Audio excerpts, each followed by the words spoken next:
And good evening, everybody. Welcome to the Elite Dangerous Law Tour. We are live on Thursday evenings once again, and the hat is in place. The hat of law. The hat of law. My powers are strong. My powers are strong. Lovely to see you all. Thank you very much for popping along once more. We are here in Dublin Citadel. Dublin Citadel in the gateway system. So if you're not there already, get yourselves over to Dublin Citadel in the gateway system. Is it my breakfast hat? No, I'm a proper gentleman alien. You should know that. I don't normally wear a hat indoors. That's not really de rigueur for hats, is it? Hats for outdoors generally. But I'm a space pirate in Elite. So hey. It works, okay. So hence the hat. And as you can see, I'm getting a bit of a mullet now. This is lockdown hair that I'm getting, and it's all in my ears. I really need a haircut, but there we go. So there we go. Other than that, good. Welcome one and all to the Elite Dangerous Law Tour. So we are here. We are actually cranking on now with the tour. We are two sessions away from the end of the first bit of the tour. So we have covered down a lot of the law already. We have covered a lot. We have still got the Guardians and the Salome story to go. That's the end of the actual official tour. But then we've got the extended tour, which is the piece where we're actually going on a kind of expedition out into the black a little way across the Formidine Rift. So if you want to keep accompanying us for that, then do a little bit more detail about that as we go through. You will need a ship with a slightly longer jump range than I've been specifying for the immediate law tour there, because it's a bit further and some of the gaps are quite big. So the extended tour is coming up. So yeah, actually you may even be able to bring a fleet carrier along. That would be quite good to see. So my lockdown locks. I like that. I might pitch that. So that's really good. So anyway, first things first. Dublin Citadel in the gateway system. This is where we are today. So if you are lucky and want to join me in my instance, let's see how well it works. But outside Dublin Citadel for the first set of screenies. Okay, so let's get cracking out there. So fly ship.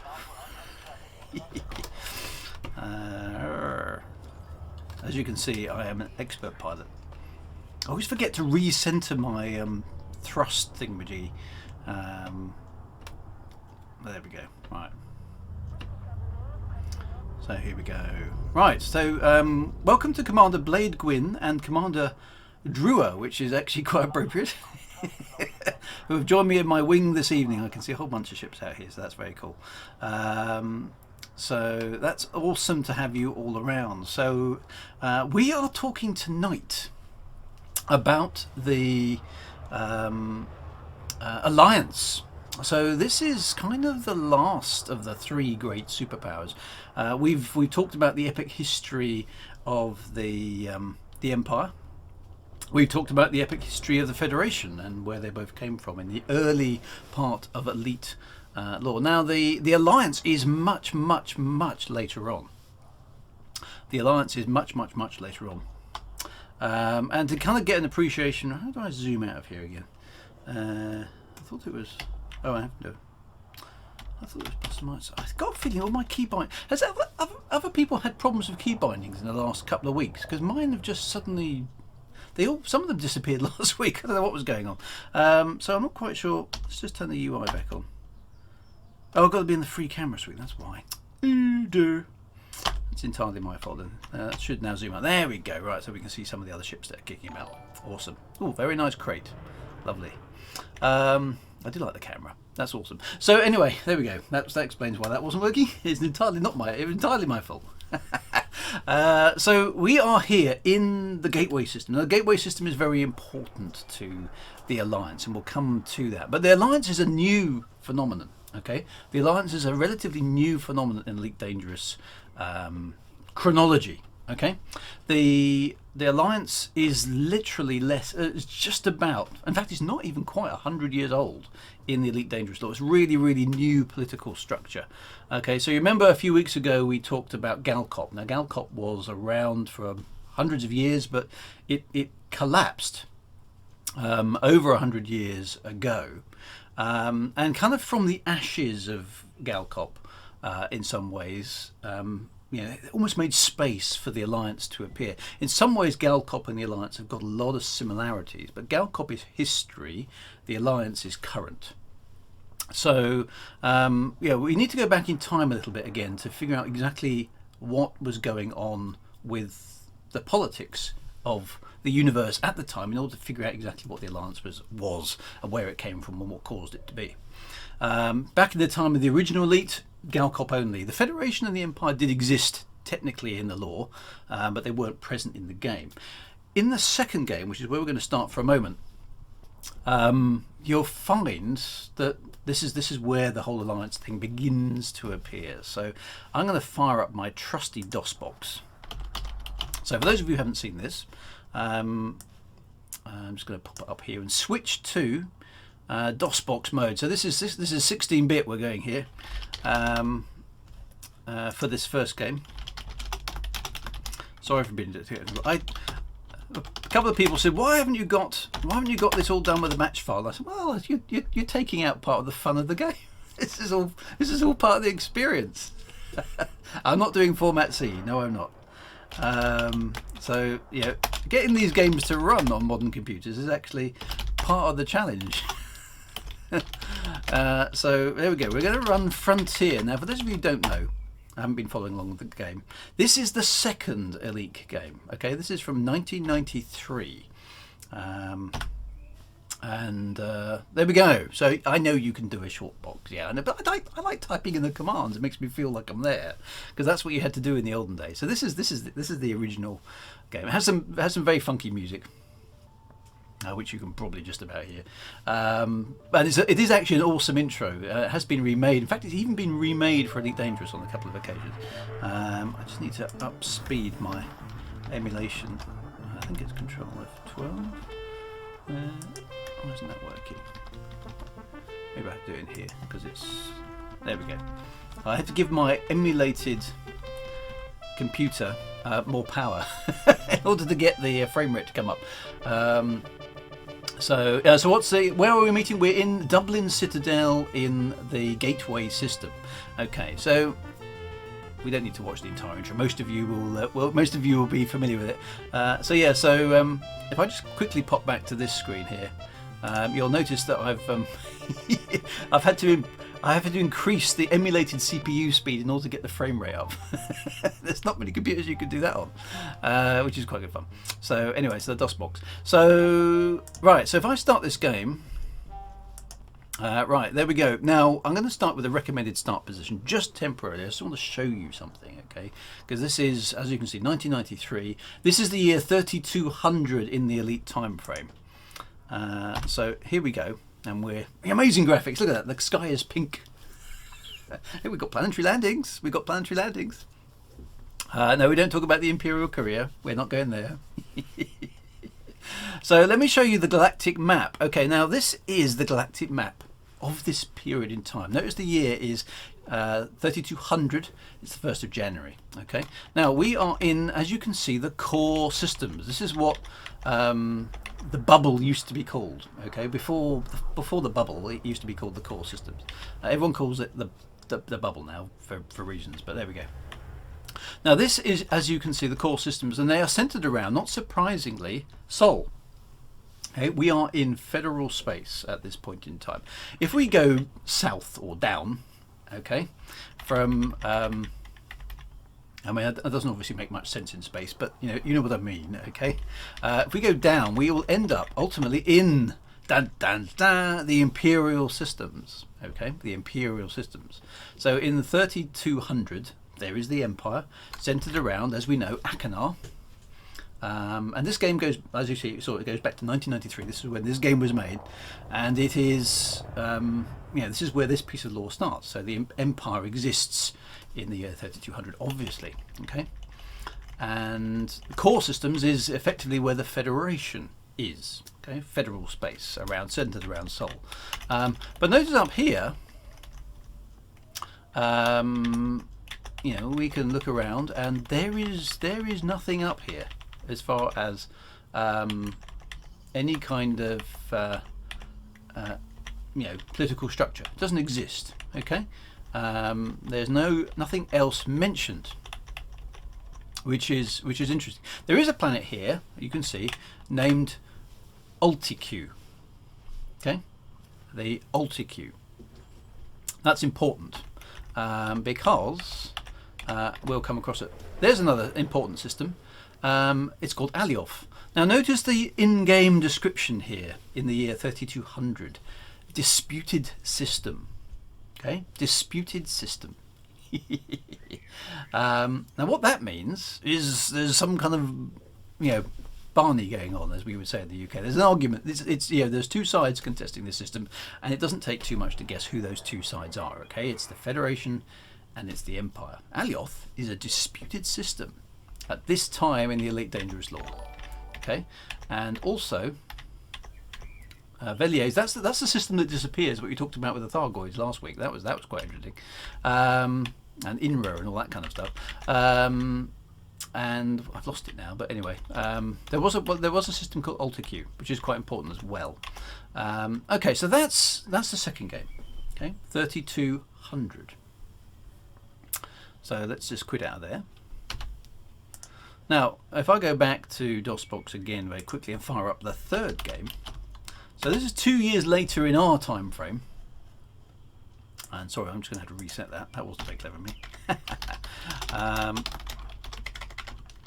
This is set, this is written 2 years later, 1995, in the, in our universe. But in the universe of Elite Dangerous, it's 50 years on. Okay, 50 years on until we get the second game. Now, graphically, it looks very, very similar, and we've talked about that as well. There's a whole bit of controversy about this back in the day, but don't worry about that now. So this one's written in 95. Note this ship. We'll come back to that ship in a bit. That's an important ship that you just saw fly past. This slightly unusual ship, which has a very odd sort of wagging tail. Strange thing to have on the ship, but we will find out about that later on. It's a very important ship in the Elite Dangerous Law, possibly. Okay, so that's a thing. Right, so let's get over to here, and let's have a look at the map here. Now notice here the year is. I've got to switch off this horrible music. Hang on a minute. Sound effects, music off. God, it's awful. Right, so now suddenly, dun dun dun, we're in Alliance space, and we have a planet called, you've guessed it, Gateway. Okay, Gateway. So, and here we have Alioth again. Okay, now that Ultiq place has actually been renamed to Gateway. So Ultiq no longer exists. It was renamed Gateway. One of the reasons we're here. We'll talk about that in a little bit. Today it's just an outdoor jungle world with tourism and agriculture. Notice now the description of Alioth is capital of the Alliance. The ship known as legally distinguishable from Blake 7. Very good. So something clearly significant has happened between the year 3200 and the year 3250 in the Elite Dangerous Law. Because in 3200, Alioth is a disputed system. There is no alliance. And in the year 3250, it's the capital of the Alliance. And all the stars hereabouts are members of the Alliance. Okay, so what is this? What happened, and what's the Alliance all about? Okay, so I'm going to leave this one running because we may need this in a bit. Trying to figure out how to minimize it. There we go. All right, and then we'll go back to the main full screen where we are now in the year 33. Is it 3306 or 3307? I've forgotten. But anyway, now. Okay, in the Elite Dangerous Law. So here we are in the Gateway system. Now, yeah, it is 3306. Fantastic.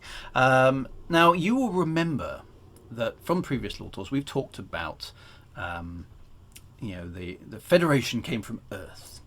The Federation was kind of the US one. And then expanded into space, sent voyages, sent generation ships out into space, sent capitalism out into space, and conquered last number of worlds. Some people disagreed with that. They went off even further and founded the Empire. The Empire was founded in controversy, and all sorts of weird and wonderful things happened there. They became an imperial construct, and the two have been vying with each other for years and years and years, centuries, in fact. During that time, the old colonies appeared, Lave and Deso and Leastia and all those kind of places. The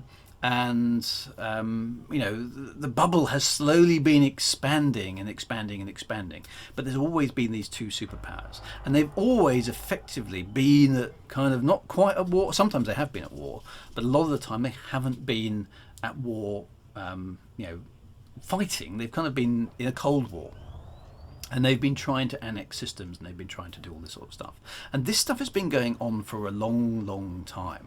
Okay, this stuff has been going on for a long, long time. So these worlds, I'm just going to look up the dates because I can't. There's a lot of detail about the Alliance, but not a lot of it is represented in game. There aren't many tourist beacons about the Alliance.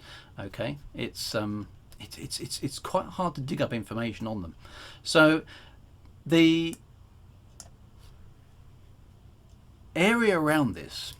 The Alioth star system, was settled in about the 25th century. This is quite a long time ago. Okay, so the generation ships and the early hyperspace stuff that came along in this sort of area of Elite Dangerous was pretty early on, 25th century sort of stuff.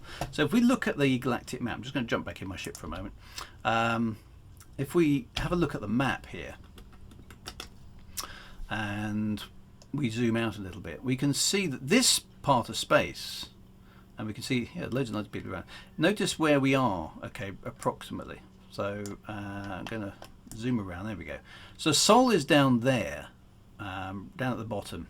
Akinar is way further down. So this expansion was kind of the opposite way to the Empire. And we can see other places that we've been, Lave and the other places are kind of over here towards the Coalsack Nebula. So this is kind of up, away from the Empire, so it's in a completely different direction. And this is the Federation really trying to assert its hold on other areas of space and, expand and conquer, get resources and so on and so forth, in order to combat the expanse of the Empire. Because the Empire was doing quite well. And here's the Federation trying to do the same sort of thing. But the Empire knew this was happening. Okay, the Empire knew this was happening, so they were trying to expand and colonize things as well. So this area of space became heavily contested between the Federation and the Empire around about this sort of time. So 25th century onwards, all of these areas became contested, and where we are now, what used to be called Alta Cuba is now called Gateway, was actually a federal base.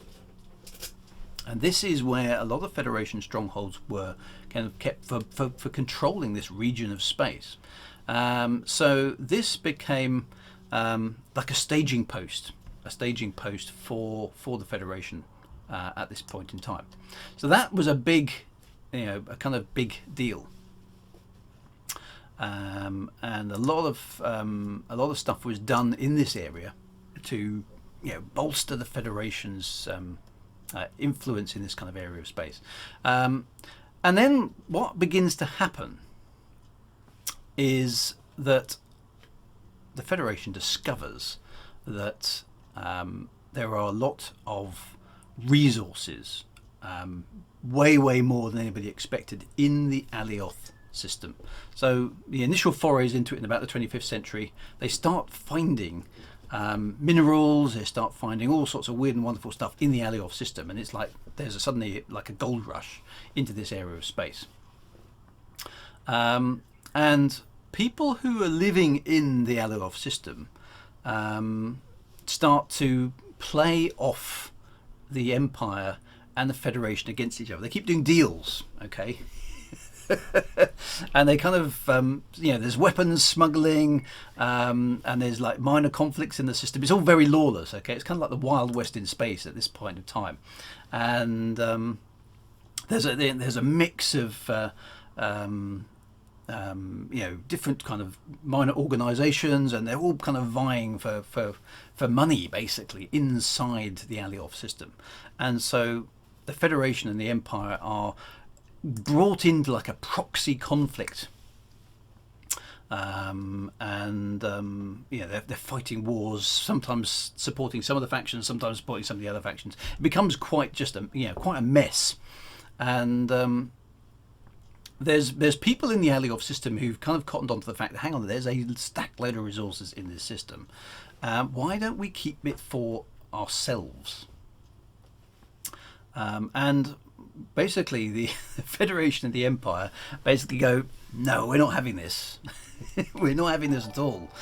We need this system to be one of ours, and so it keeps passing from one hand to the other. The Empire invades it, then the Federation invades it, then there's a local group who perform a coup, and they call on the Federation to help against the Empire, and then the next time they call again the Empire for help against the Federation, and there's a lot of fighting going on. The Alioth system is a right mess, basically. For a long time. And it's all to do with the resources in the system. Lots of hydrocarbon resources, lots of rare minerals, and they're all competing with each other. So within the system, you'd have federal forces, chasing after one type of resource. Then you'd have the Empire, supporting another faction, chasing up another resource, and so on and so forth. So it's set for a massive conflict. Okay, and this is all in the years leading up to 3200. It's very tense. And it's very messy. And as we come into the 34th century, around the 3200, it's a powder keg ready to go off. This whole area of space. It's sort of become a proxy war. It's a bit like kind of North Korea and South Korea being fed by much bigger superpowers in the background. And there's disputes in the system. There's disputes in the system around this sort of space. So Alioth becomes this powder keg of conflict between the proxy forces of the Federation and the Empire, and it becomes really tense. Now into this steps a man. Okay, into this steps a man, and we're going to see if we can find out a little bit more about him, because he is a very interesting figure. And I'm just going to see if I can quickly find out something here, which I meant to look up, but I couldn't. My internet was being very dodgy earlier on. Let me just check something. Where are we going? Hang on a minute.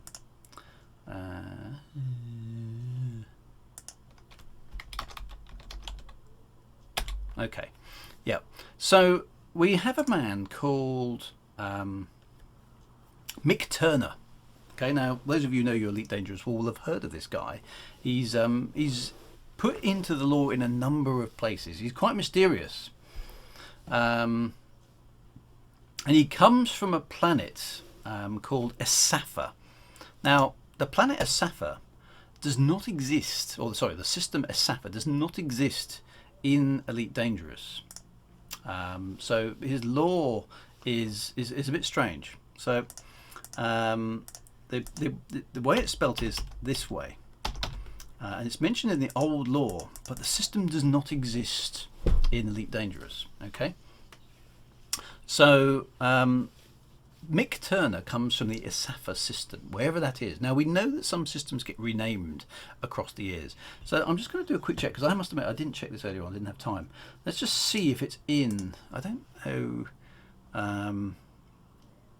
if it's anywhere in this game at all. Actually, I don't know how to search. I don't think even there is a search capability in this version of the game. I don't think there is. Unless this UI is so good that I can't actually see the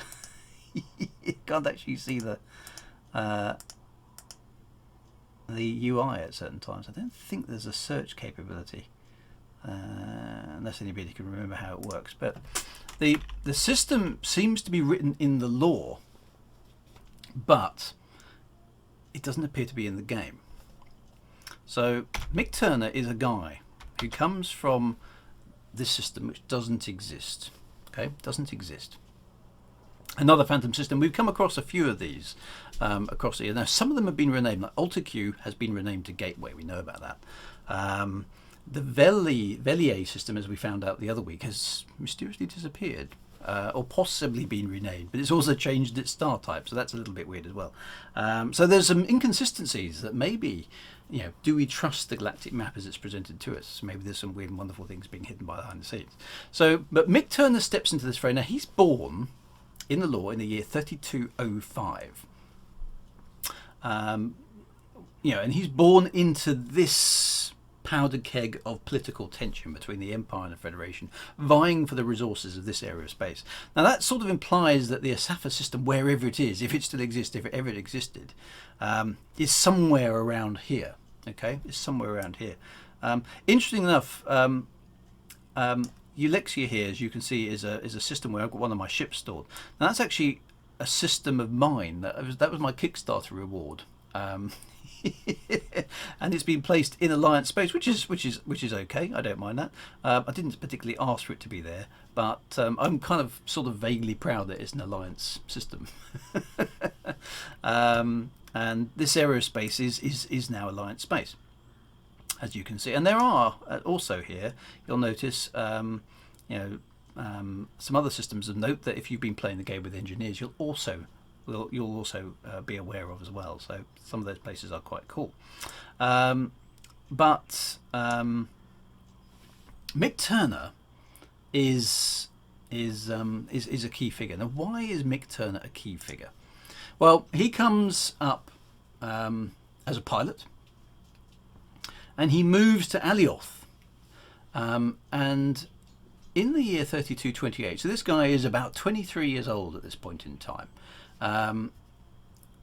He is seeing federal corruption once more. See those dirty rotten feds are doing their thing. They're basically running a kind of cartel, raising prices of supplies into this area of space, and basically there's a revolt. Okay, citizens of Alioth, the independent people, take over ships in that space station. And basically stage a coup. They stage a coup. Whether he's called Mike or Mick, I'm not sure. I've always sort of called him Mick, but maybe it's Mike. It could be Mike. I've always kind of sort of had it in my head that it rhymes with Nick. But anyway, whatever you choose. But I'm going to call him Mick because that's kind of how I always. So they were definitely fed up, and so. He is at the age of 23. Okay, so he's not particularly old.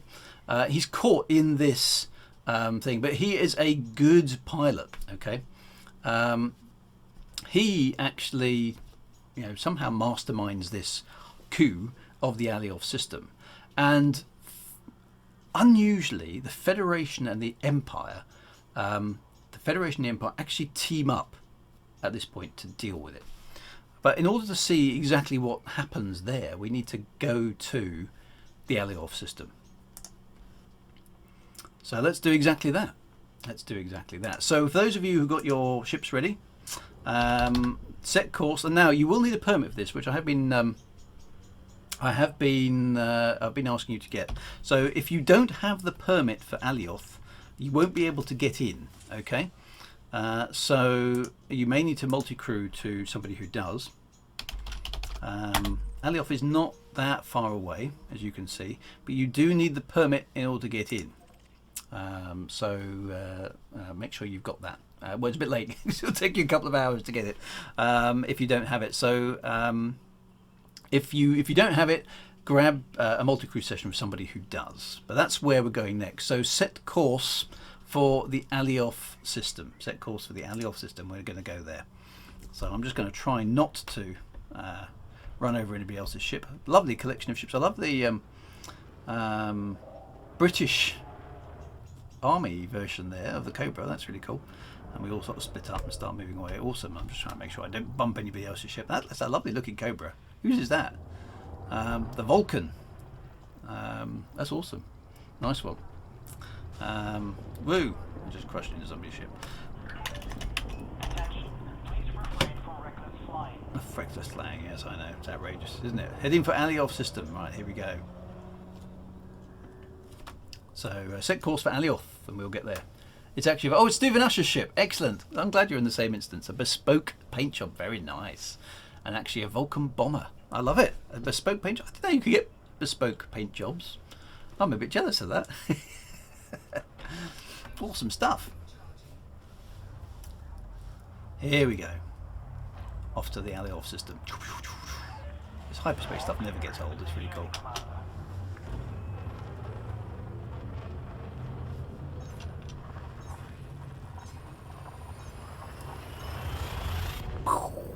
And off to Alioth we go.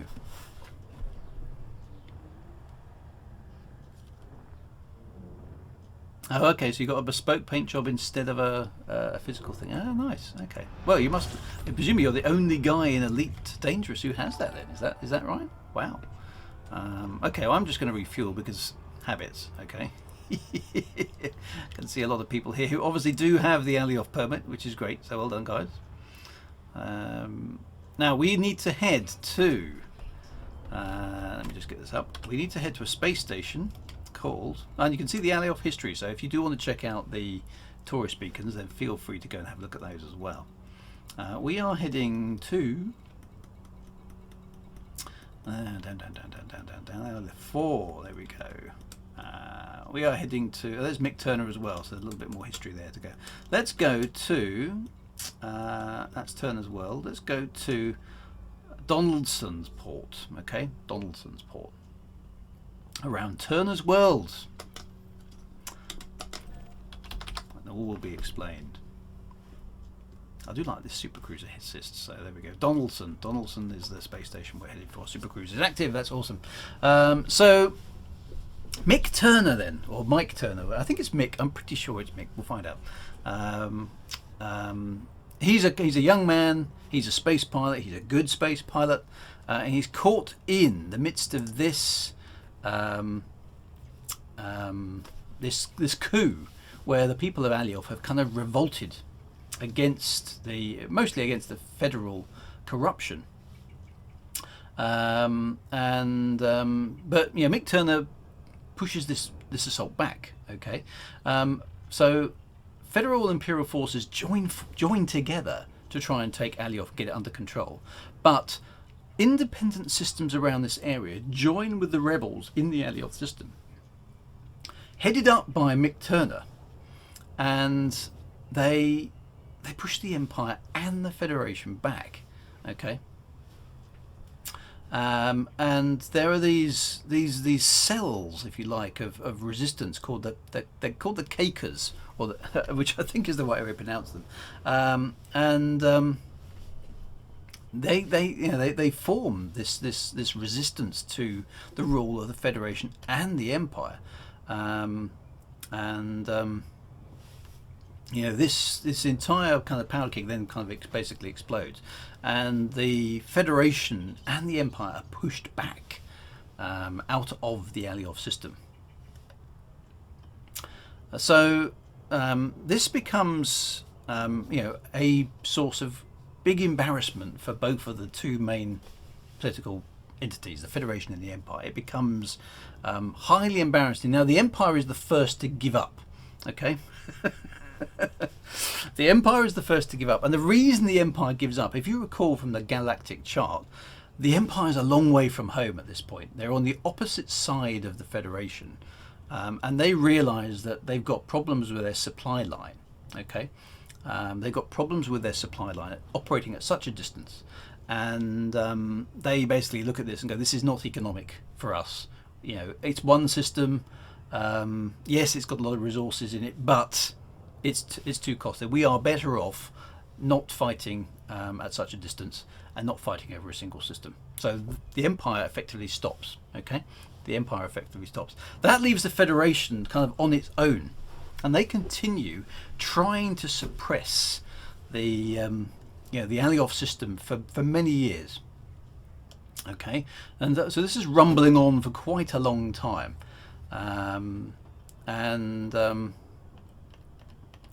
but eventually the politics of the Federation, it's kind of a bit like the Vietnam War for America in the sort of late 60s, 70s. It just becomes politically unpopular. It becomes expensive. The Federation is chucking money at this problem, and the Alioth system just will not submit. Okay, no matter what they do, they're doing guerrilla tactics, they're doing all sorts of things. And Mick Turner is kind of the guy who is behind, mastermind this. He's smart, he's good at fighting, he keeps the Federal ships on the run, and the whole thing is an embarrassment to the Federation. And eventually, they simply get fed up. Okay, and so Alliance warships, from all these various different systems here. They take over. They defeat the Federal ships in battle a number of times, and it's basically then only a matter of time.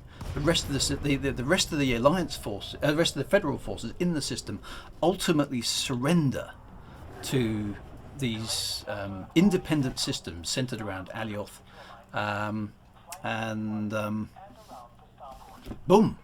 Suddenly, the Federation just gives up. Okay, it became too popular. The Federation withdraws, and what's left is a series of independent systems on the borders of the Federation, which effectively push the Federation away. Okay, now what that means then is that Mick Turner and co. Out of this, the essence of the Alliance is formed. Now, the Alliance is very, very different to the Federation Empire. Obviously, much younger. It's not a hereditary system like the Empire. It's not a capitalist system like the Federation became. It is a much younger sort of structure. In some ways, much more fragile. Okay, but a very different political entity to everything else. So I've just parked outside Donaldson Base, and we're in orbit around Turner's World now. So this war basically occurs for about 5 years, and so at the end of the year 3230, then the Alliance of Independent Systems, as it's originally called, is founded. Okay, and over the next about 20 years to the year 3250, which is the date of the third game, about 20 systems join up, and they become the founding members, if you like, of the Alliance. It's quickly shortened to just the Alliance, but technically it's still the Alliance of Independent Systems. They are not a cohesive structure. Lovely British British flagged Cobra there. I love that. That was really cool. So they're not a unit. Okay, each system is still independent. They just come together and call themselves the Alliance. So many of them revolted from federal and imperial control. And so you've got this new political entity where for 1,000 years in the entire Elite Dangerous timeline you've had only federal or only empire. Suddenly you've got a third way. Okay, and you don't have to align your culture on your planet exactly in order to be a part of the Alliance. You're still independent. You can still forge your own destiny. You can be your own system. Okay, but you don't have to align yourself with the Empire or the Federation anymore. And so it's kind of like suddenly it is bad, Mike. You've got it exactly right. It's kind of the EU in space. Okay. So whereas Elite has drawn on real politics a lot. So we've discussed way back when we started off with this tour how the Federation is kind of like the US in space but on steroids, and the Empire is kind of like the Roman Empire and the British Empire combined in space. Okay, but the Alliance is very much the European Union in space. Okay, so there's an assembly, all right, which is a central body where people talk about stuff that's important to the Alliance, and they establish policies and treaties and things like that. But it's not law like it would be in the Empire, okay, or the Federation. It's a treaty. It's like a contract that you negotiate between various different places. The Alliance has an arbitration unit, so disputes between independent systems are kind of arbitrated, and it does all that kind of stuff as well.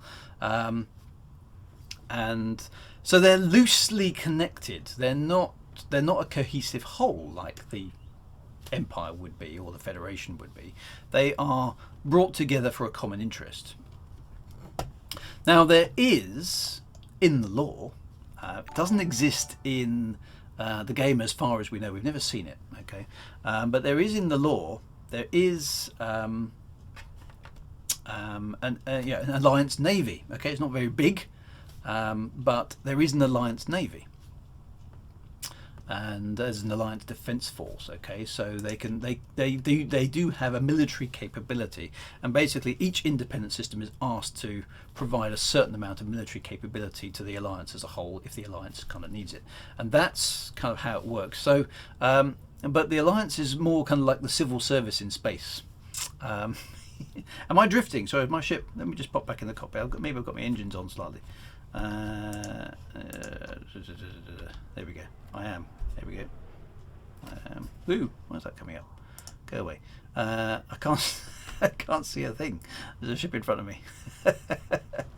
I think my engines are off. There we go. Yeah, they are. So that's good. Right, there we go. Let's go back out. There we go.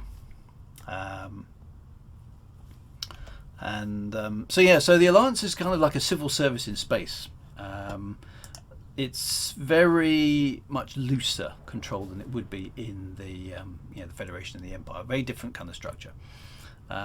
So that is what ultimately happens. Now Mick Turner is the guy behind this. Now there is a lot of lore about Mick Turner in the previous games. Okay, a lot of lore about Mick Turner in the previous games and some of the things that he did.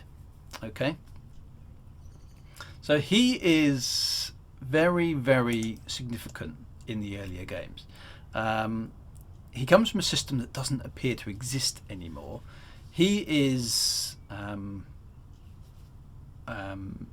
apparently instrumental in the formation of the Alliance, and he also meets a woman called Meredith Argent, and now she's a scientist, and she's a direct descendant of somebody called Walter, who's a wealthy industrious from this kind of part of space as well. So there's agents of change all happening around here. Now these two characters were really, really significant in the original history of this kind of part of the world.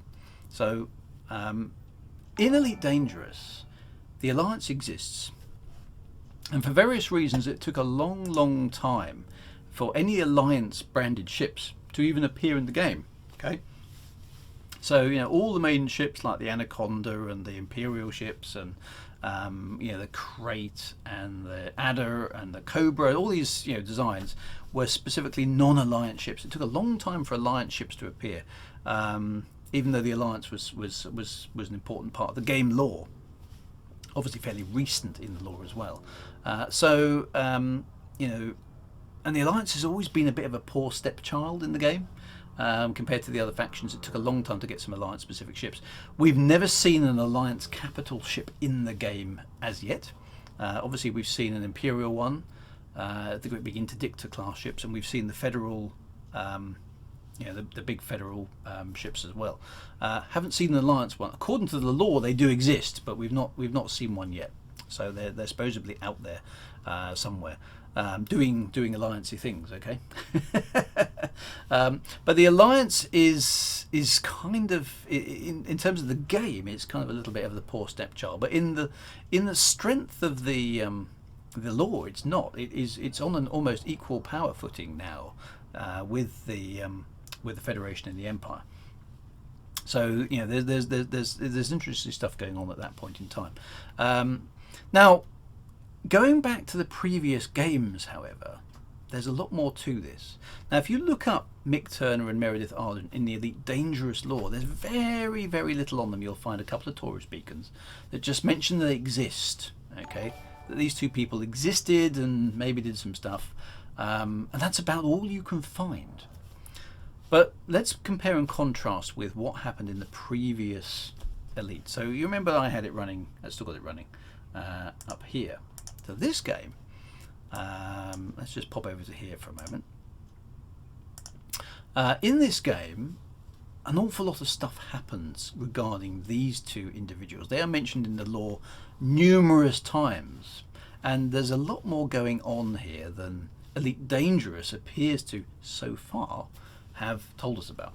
Now, we don't know at this point whether or not this piece of the story has been retconned or not. Some of it certainly has, because the Thargoid encounters have changed. But let me introduce you to what was going on, and I'm going to let you make your own judgments about this, because I'm not convinced that it's all been retconned. I think the fact that these two characters are mentioned, but their stories are sort of curtailed in the Elite Dangerous universe, is very similar to the way the whole Thargoid tale has been retold a little bit. So I got the feeling these guys may make a return at some point. We'll have to wait and see how the story comes out. Now, in this game, you will recall that there are various newspaper articles, okay? The various newspaper articles about what goes on in this game. And what that means is, you know, we can go and review those articles, right? We can go and review those articles. So let's go and have a quick look, because in here there is information. Now, I'm pinching this from a site called jades.org, which is a website which is a little bit stuck in the 90s, but it's interesting. Okay. Now, what happens is, in the Elite Dangerous timeline, Mick Turner is ultimately killed. Okay. Now, I haven't found a reference in the Elite Dangerous lore to his death. Okay, so somebody may be able to tell me that's written down. So I haven't found it. So in the Elite Dangerous lore, as far as I'm aware, Mick Turner is just mentioned as having a partnership with Meredith Argent that would continue for many years. Okay, and so, but in the original game, or the previous game, he died. Or at least he went missing in unusual circumstances. He was last seen, his last known whereabouts were in the Pelion system. Now, you may recall from your previous lore something about this system. So let's just go and have a quick look at the map. Over here, you'll notice, if I can look it up, because I think I've searched for it before. Pleione, I think it's pronounced. Okay, he disappeared way out here. Now, some of you may know this area of space. It's the Pleiades Nebula.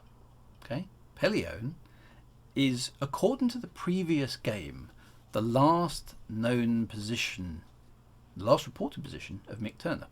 Okay, he went missing, and he was out in the Pleiades. Now, I wonder why he was out in the Pleiades. Okay, but according to the previous game, that's where he went missing, and we know this because the game gives us a mission to go there. Okay, and if you can read this, I don't know if you can, it's a little bit small, but I'm going to read it out for you. Following the death of Mick Turner, okay, one of the magazines reports that the Requiem will be held on the planet Argent's claim in Alioth, okay, where we are right now, on the 5th of October 3252. So you have to go there. It reports here that you are told to set off to the Pleione system in the Pleiades to go looking for him. It was the last system Mick Turner explored, okay, and photograph the remains of his ship and recover his flight recorder. Okay. Pleione is protected by a military defense satellite which had reported Mick Turner's position to these guys. Do you remember INRA? The Intergalactic Naval Reserve Arm. We discovered them last week. And then you require a nuclear missile to deal with this this military. So INRA are up to tricks again. Now these are the guys who came up with a solution for the Thargoids, okay, that involved genocide, and they tricked our Commander Jameson into dealing with them last week. So according to this mission, you will have to deal with a defense satellite and do some scanning, and you pick up, you get photographs. You find this flight recorder, and you discover the floating remnants of a Thargoid vessel.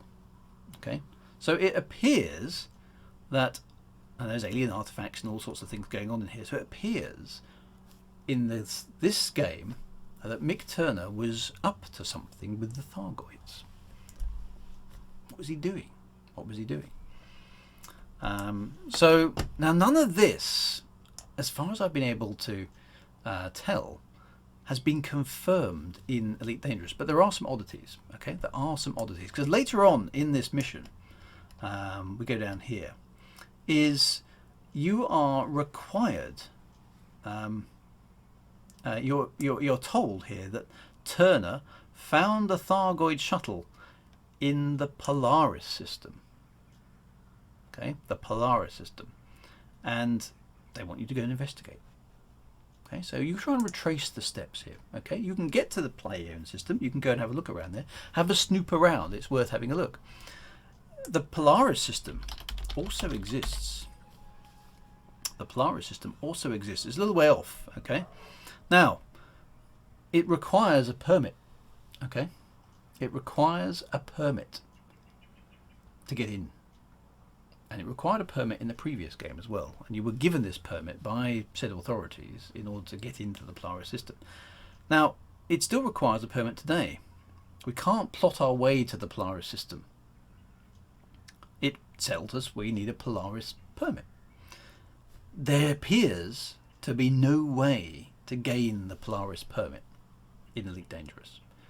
It's been like this for a long, long time. And for those people who knew the lore of the original game, they're wondering, why is this the case? The system is locked. The system is entirely isolated. And the reason for this may be the continuation of this storyline. Because if there's no way to get there, there's no way to confirm the next bit. And the next bit looks like this. Here's about the Thargoid mycoid mission. So this is similar in some ways to what we encountered with Commander John Jameson the other week. Okay, but in this case, in the previous game, you were the hero. Okay, it was a single player game, and you have to do some kind of weird things. You actually end up talking to the Thargoids themselves, and when you arrive there, so what happens upon your arrival in Polaris? You will get an unusual message about trespassing on military territory. It appears to be a military system. Okay, there's a Polaris 3D planet. We can't even ascertain that because we can't see inside the system. You dock with the Thargoid shuttle in this area of space, and you will notice that there are suddenly a lot of radar blips around you. A look at your system map reveals that you are now a long way from Polaris, and you're now in the unexplored system of Myaki, however you pronounce that. Now, look that one up as well. Okay, look that one up as well.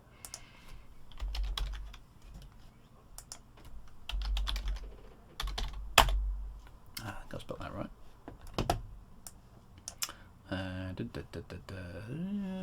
Yeah, there we go. Another system that doesn't exist. Okay. So the trail of what happens to Mick Turner in the lore sort of stops somewhere around here. Okay, so he goes missing, and that's not confirmed in Elite Dangerous, but in the previous games he goes missing, and the trail leads to Polaris, and then in that game you're able to converse with the Thargoids and help them with the fact they've been attacked by INRA with the mycoid virus, and you're able to do something about it. That ending of that game appears to have been retconned in Elite Dangerous, such that the Thargoids have come back, having survived the mycoid virus but without our help, and now we're kind of at war with them. But Polaris is still permit locked. So whatever's there, and we do not know, there's no way in. I've looked at it quite hard. And I've found no way to get into the Polaris system. There's nothing, there are no factions around here which allow you to gain credibility. It's locked off. Now is that future content? Maybe it is, but that's where that part of the story stops. Okay, we can't go any further. But Polaris has got something to do with INRA. It has something to do with the Thargoids. It's kind of a dead end, okay? It doesn't tell us anything about it. It just says there's no economy, there's no state, there's no government, there's apparently no population, and there's no allegiance. So, odd, okay? Now, for a planet that isn't very far away from home, okay? Polaris, actually, for those of you who don't know, you can see it from Earth. You can see it in the northern hemisphere of the Earth. If you look up at night, it's the pole star. Okay, it's the pole star. It is a star that's very familiar to us on Earth. So it's not like it's a weird, out of the way place. It's just locked off. Okay, we just can't go there. We can't find any information about it. There's very little, there's nothing in the official Elite Dangerous lore, but it's got something to do with INRA, it's got something to do with the Thargoids, and it's got something to do with the Alliance, okay? They're all connected somehow. Now, Mick Turner went off and found something, okay, to do with the Thargoids. Disappeared, right? Disappeared. Now, again, in Elite Dangerous, the colleague he had was a lady by the name of Meredith Argent. Now, these two obviously had some. Whether they had a romantic relationship isn't entirely clear. All it says in the Elite Dangerous, they were lifelong partners. Okay. Now, she was a scientist. He was a kind of fighter pilot. But these two were really the driving force behind the creation of the Alliance. And Meredith ultimately became chair-elect of that thing. And they were. She built a company, and this is another mysterious company. There's plenty of those in the Elite Dangerous universe, but this one is interesting mostly because it's not talked about. She created something called AAAI, okay, which stood for Argent Aerodynamics Amalgamated Incorporated, which is a bit of a mouthful. But that is the name of the company she created. And they had a shipyard in New Rosyth, which is supposed to be on Turner's World, okay? Now, we are on Turner's World right now. So let me just quickly go back to where we are.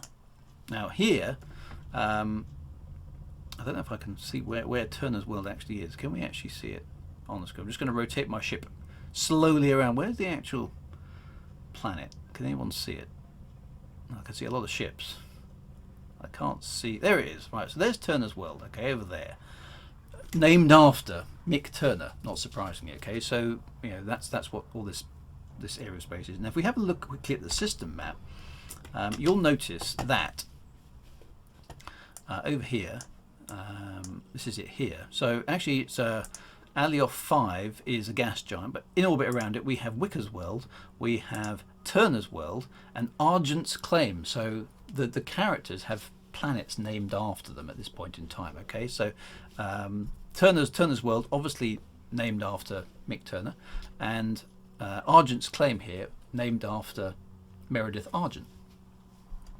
And we're in orbit around. Now, according to the original lore, the shipyard for Meredith's organisation, AAAI, was actually on Turner's World. But in Elite Dangerous, obviously, we can't land on these planets. Okay, we can't zoom down there, and none of the other places exist. Okay, we have other bases and things, but it's supposedly a very advanced shipyard on this planet, but there's no way to go and look at the surface. Okay, so that's a problem. We can't really confirm that. But notice there is a faction here, Turner Research Group, and this one is also the same. So maybe they've got something to do it, but this is obviously 56 years on from the previous time frame. So something strange happened here. Now, in the original game, the third game. Let me just hide the UI again. Let's zoom out while we're looking at. That's a nice view of the planet there. Look at that, very pretty. Out there with the Alliance, okay, is the this AAAI company headed up by Meredith Argent, who's a very, very smart lady, okay, and she has a lot of money. And they develop a good economy in the Alioth system and the surrounding areas, and they built this shipyard owned by this company, and they developed new spacecraft, okay, and new exploration capabilities. Lots of new ships, according to the lore, come out of this partnership. Okay, now we can see one of these ships. One of the most famous ones is a Quest class ship. Okay, now this does not exist in the universe of Elite Dangerous as far as we know. Okay, but you can see it. You can see it because it's in this game. And that's so if I would direct your attention back to this, and we restart the game. Have a look at. It's worth us watching actually. So let's do a new game. It's worth us watching the intro sequence here. Okay, so this is the intro sequence to the third game, which is worth watching in its entirety this time round, because of what happens. Now this is a Quest class ship. Okay, this is effectively the Uber ship in Frontier First Encounters. It's large, it's a heavy duty ship, it's fast, it's got a lot of armaments, it has a very strange tail which wags for reasons. Nobody really understands why. But this is the Quest class ship. It's the Uber ship in this game, and it's basically the end game content for the player driven story. Okay, but this intro sequence is showing you this ship flying around. Okay, it is an old ship. Yeah, I agree.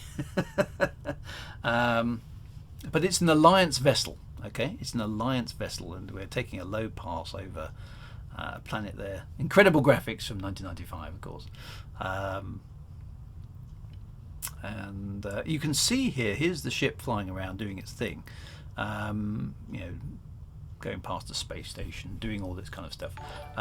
It was a military drive ship, which means you couldn't fuel skip. You had to keep refueling yourself. That's a very good observation, Zombie. But it did have a good jump range as a result for such a large ship.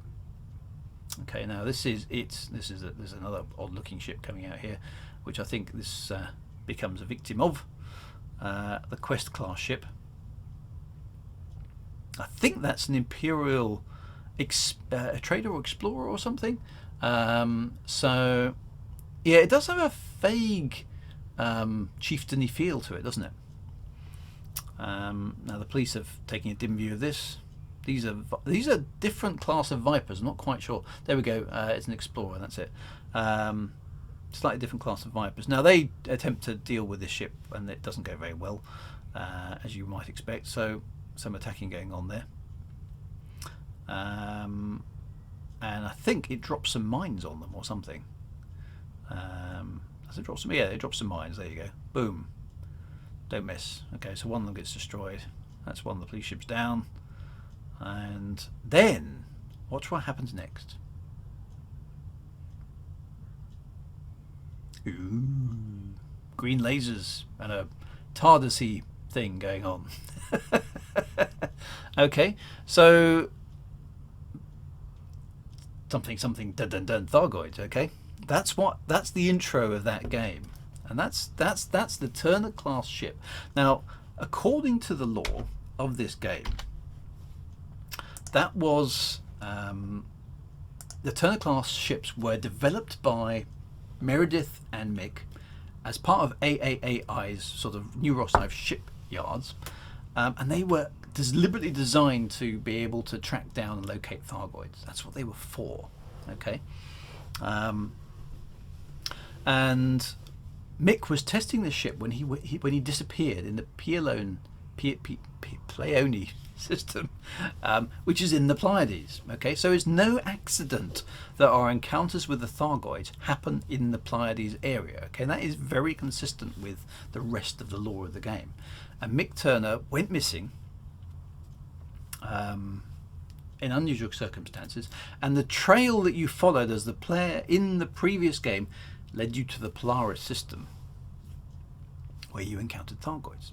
And in Elite Dangerous, the Polaris system is locked off. Okay, so something weird and wonderful is going on. We can't get to the Polaris system. There's nothing there. Now, according to all of this stuff, the Alliance goes forward a little bit. Now, none of this exists in the universe of Elite Dangerous today. There is no Quest class ship. Meredith and Mick Turner's biographies in Elite Dangerous are curtailed. All it says is Meredith became the owner of the new Rosyth shipyards and the company Argent Aerodynamics Amalgamated, and Mick Turner went missing, but they were partners for life, and that's all it says. Okay, so their biographies are very much cut short in Elite Dangerous. We don't really know what happened to it, and it's almost as if their stories have been suppressed by someone. Now, according to the previous game, I'm just going to go because there's conflicting reports about this sort of stuff. It's a bit weird. According to the previous game, these Quest class ships were out there, and shortly after Mick Turner disappeared, then INRA is alleged. Okay, INRA is alleged to have attacked the new Rosyth shipyard and effectively destroyed it before the Alliance could respond. So INRA, the organisation that delivered that mycoid virus that we heard about last week, attacks and destroys the advanced tech shipyard in Alliance space and then retreats. And that whole history has almost sort of been deleted from the records of Elite Dangerous. So we really don't know whether that has been retconned as part of the story, or whether it's just been suppressed for us in the lore of Elite Dangerous to be revealed at some future point in time. Now, there's only one clue to this, and we're going to go and visit him. Okay, we're going to go and visit him. So some of you will know of him, some of you won't. Many of you will have made this connection, I'm sure. But there's a guy who we can talk to. We can go and visit. Now he's wrong button. Sorry, clicking on the wrong screen. We can go and visit somebody who may or may not know something about this. If you go to your engineers panel,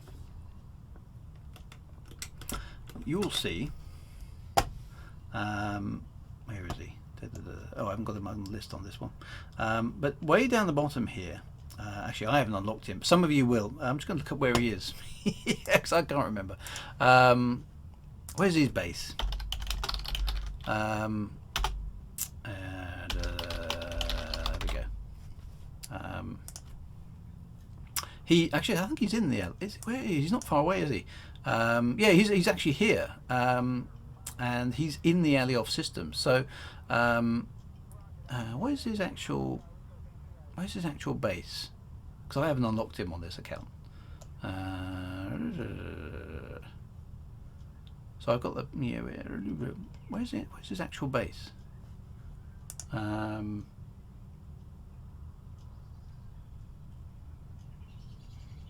It's Alioth 4A. There we go. Let's go and take a pop over there. Now, I don't think I can go visit him actually on this account. I've forgotten on this one. I've got too many Elite Dangerous accounts. That's my problem. But 4A. Let's go and have a look at the system map. Because in this system, 1, 2, 3, 4, 4A. There we are. Okay.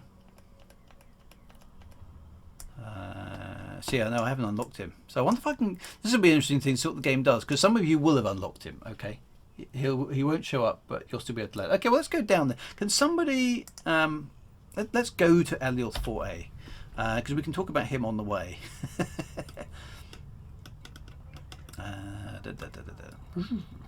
Yeah, I'd forgotten I hadn't unlocked him. Oh, no, too far. Let's go to Alioth 4A. Okay, so there it is. Right. So everyone head over there.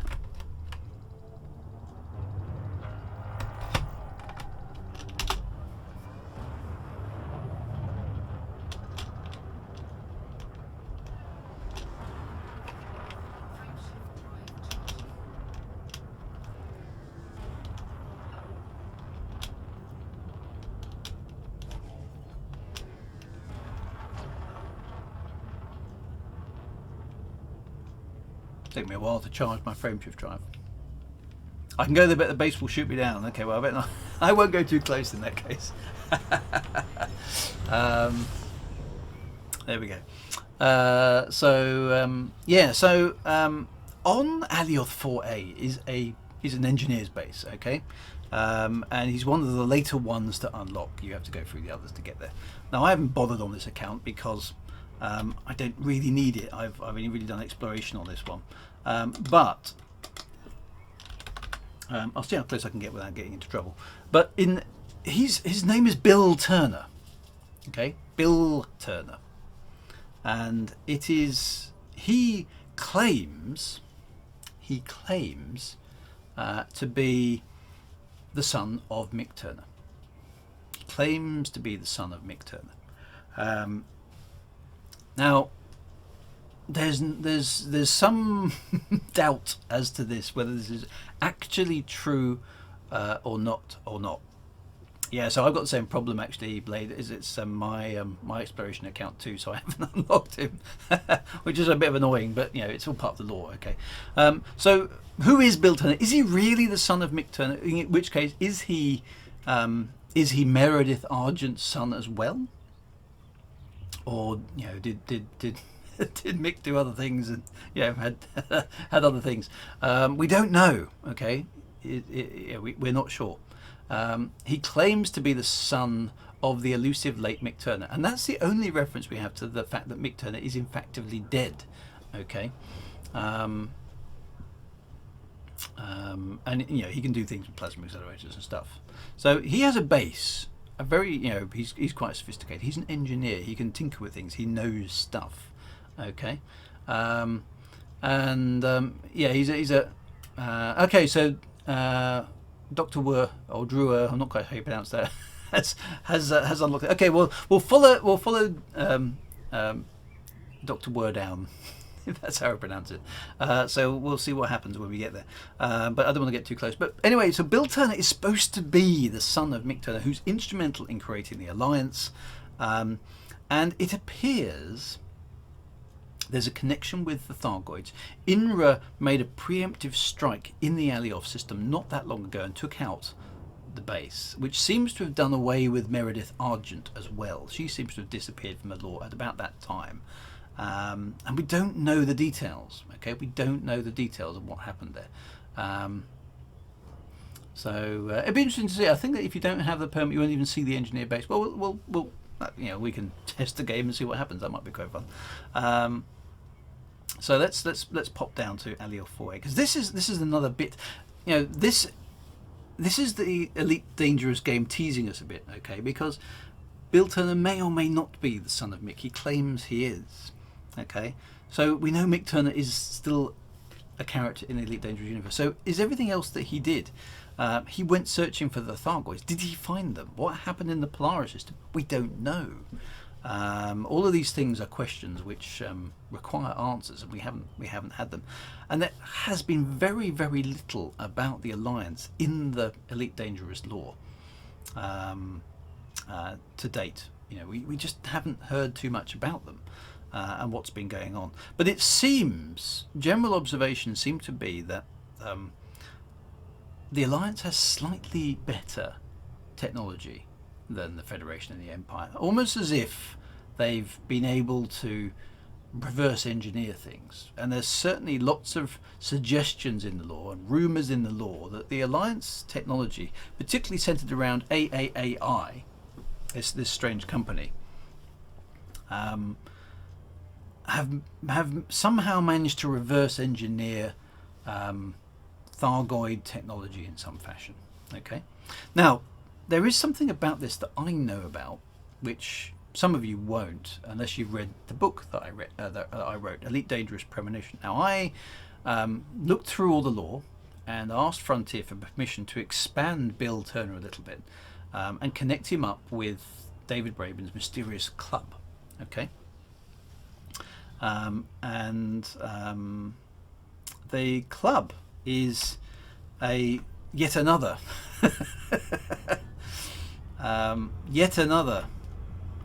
there we go. Let's just cut the throttle speed down now. So Commander Dr. Word, do you have a, let's see if I can lock onto you actually. Where are you?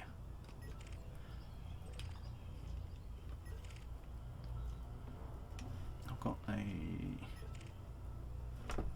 beacon there. It's not that one. There we are. Right, he's 1.4 light seconds out. Okay, so I'm going to just throttle back at this point and wait for him to kind of go in. I'll lock onto burnt jello. Right, sorry. Okay, I will do that. He's at the base. Right, so why can't I see him on my scanner?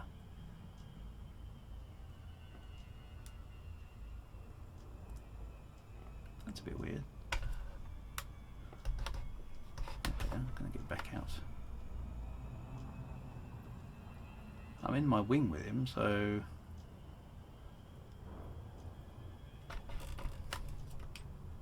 oh, there we go. Unselect. Okay, I've got to be a bit careful which way I fly around here. Right, so what have I got? Nope.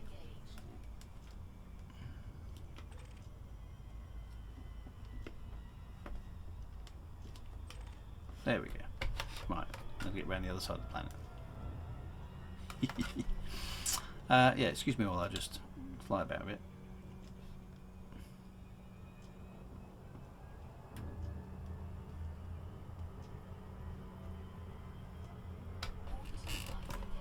I think I'll throttle back there. I'm not sure if I'm on the right side of the planet or not. There, too close.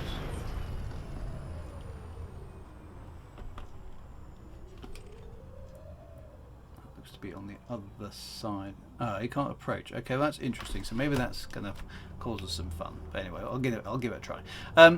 So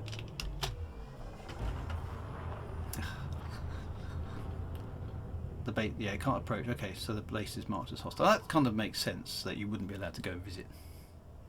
The base is there but hostile. Okay, well, that's interesting. Well, I'm just going to let my Frameshift drive cool down.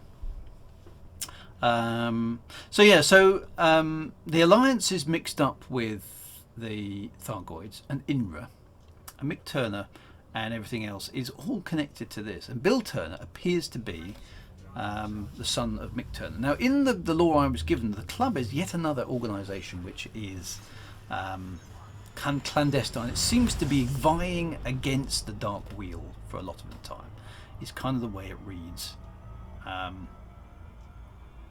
And it is another sort of shadowy cabal that has an agenda, and its agenda is actually to protect humanity against external threats. And one of those threats is the Thargoids. And they have this agenda to both try and protect humanity against threats from outside, like the Thargoids, but also to... there we go. Ouch. It's very bright. To seed the implementation of new technology into general usage, kind of at their whim. They have contingency plans and all sorts of things going on to try and protect humanity. But you know, it's very much a case of the needs of the many outweigh the needs of the few. All right.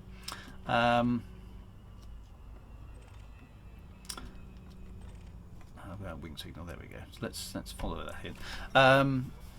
And so the club, I think nothing of throwing away entire star systems in their quest to sort of ultimately save humanity. That's what their modus operandi seems to be. That's what they're trying to do.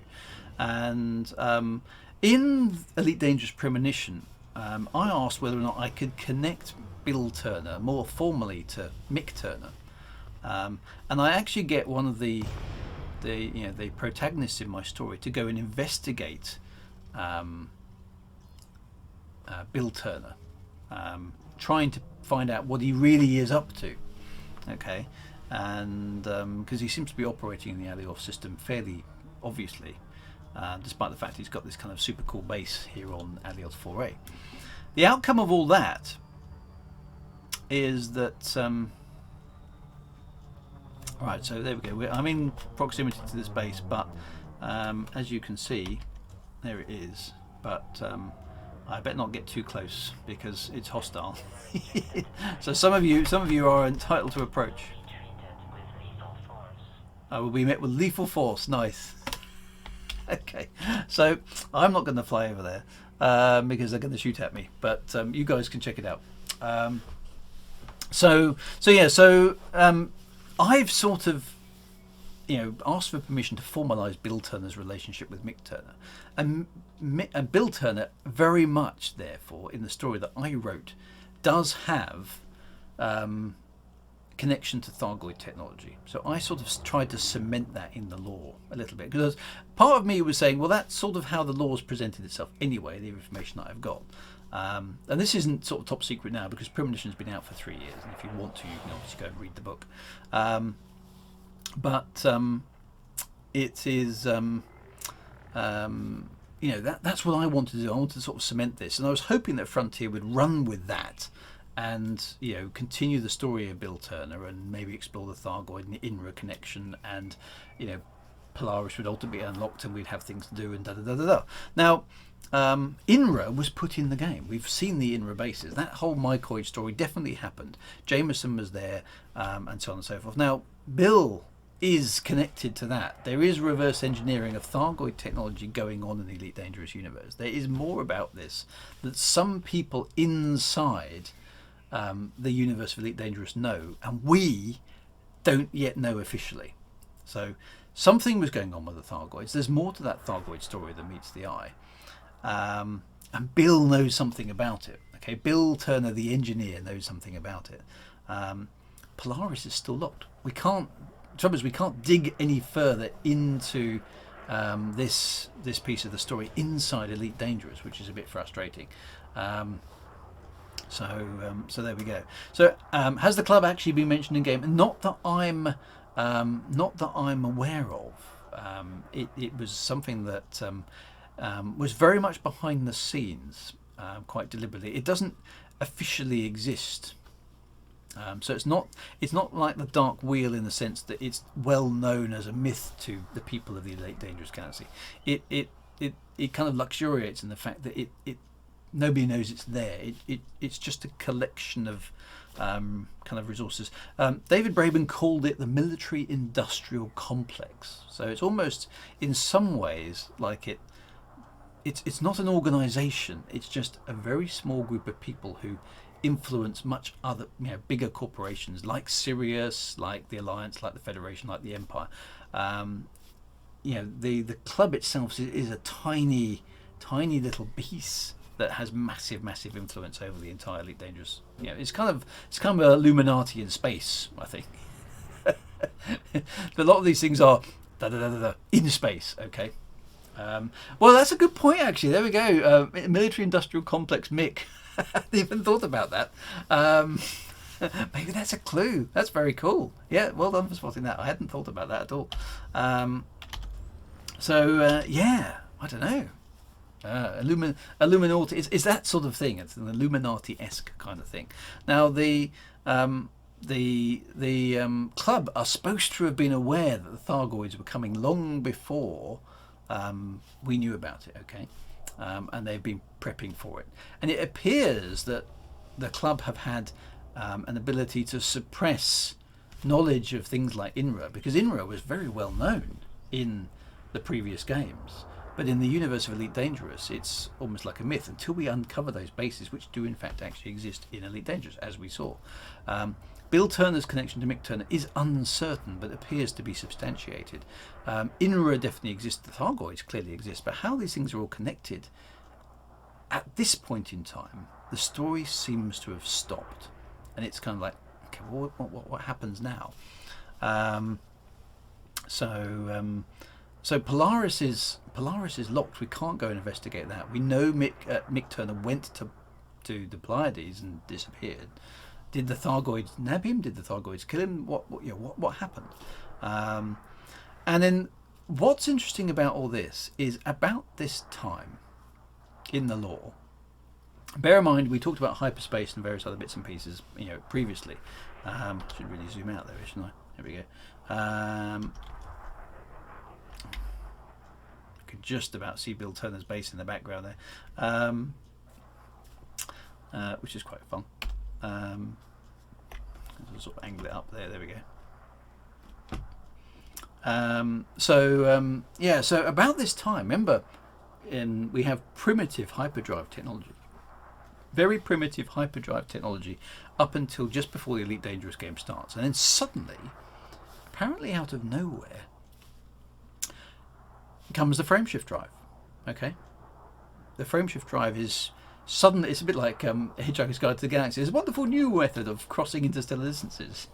It's like the infinite improbability drive. But the Frameshift drive is a revolutionary increase, a factor of 10, a factor of 100 more effective hyperspace mechanism than we had in the previous games, according to the lore. And it comes into existence in the year 3297. That's when it's first mentioned in the lore of Elite Dangerous. The Frameshift drive is a brand new invention in the last decade.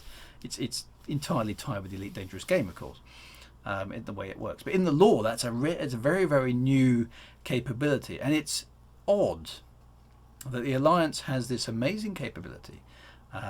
These shipyards, these amazing ships, it may be reverse engineering Thargoid technology, and suddenly, boom, out of nowhere comes the Frameshift drive. Now, does that mean that the Frameshift drive is reverse engineered Thargoid technology? We're not sure. Oh, I'm fading out of existence. Oh, somebody's chopping off my camera, aren't they? Which is all good fun. But it's not entirely sure. Okay, it's not entirely clear. But there's a strong possibility that the Frameshift drive is a product of reverse engineering. It may have come out of Alliance technology. It may have come out of those sort of things, and there's been all sorts of weird and wonderful cover-ups associated with INRA, associated with the Alliance, and all that sort of stuff. And we talked about that Galcop had superior technology in some places, and that was all kind of lost. There's all sorts of threads here that may or may not be connected up with what happened to the Alliance, and the fact that the Alliance came into existence at all. Okay. But if there was a way to continue this story, Bill Turner would be probably the guy to follow and find out. Now, it doesn't seem that you can actually get it doesn't seem to be anything there in the game at the moment for us to go and pursue. But Polaris and Bill Turner are the two obvious leads to follow in terms of continuing this story. And even the Alliance itself, it's founded by two people who have connections with the Thargoids, and there's something going on with INRA there. That whole piece of history is interwoven in this part of space. So the Alliance has got secrets, right? So they're definitely ones to watch, I think, in the universe of Elite Dangerous, to see what happens next, because we may find out some more about what's going on through these people. So I'd highly recommend that's the thing to kind of keep an eye out for, because it's a bit of a mystery. Okay, it's all a bit weird, and the mycoid thing for the Thargoids is very much the thing in Elite Dangerous Reviews. We know that happened. We saw that last week. And these characters are all tied up in that as well. So somebody's just mentioned actually the Oresrians and the Claxians. Okay. Now this is interesting. Now there have been retcons of Elite lore over the years. So if I go right back to the beginning, and it's a very good question, because it's quite hard for us to establish what's been retconned and what hasn't been retconned over the years. So, but let's go back to the beginning. Now I can clear up some of this because if we go back to the original Elite game, okay, now I'm just going to pop this up on screen. You know this, you've seen this a few times by now. This is my trusty ZX Spectrum MMA. Look at that, doesn't it look fab? We got the Supernova. I don't know if you saw on my Saturday stream. I was really pleased actually. We got the Supernova mission. We rescued some people from an exploding star, which was a very cool thing to do, which has not happened in Elite Dangerous actually. It's on the ZX Spectrum, so there you go. But in this game, let's just get one where we're docked. There we go. If you go to a particular planet, you'll notice that it's quite often populated by creatures, yellow rodents in this case. Or if we go over here, it's populated by more yellow rodents. If we go over here, it's populated by human colonials. Okay, makes sort of sense.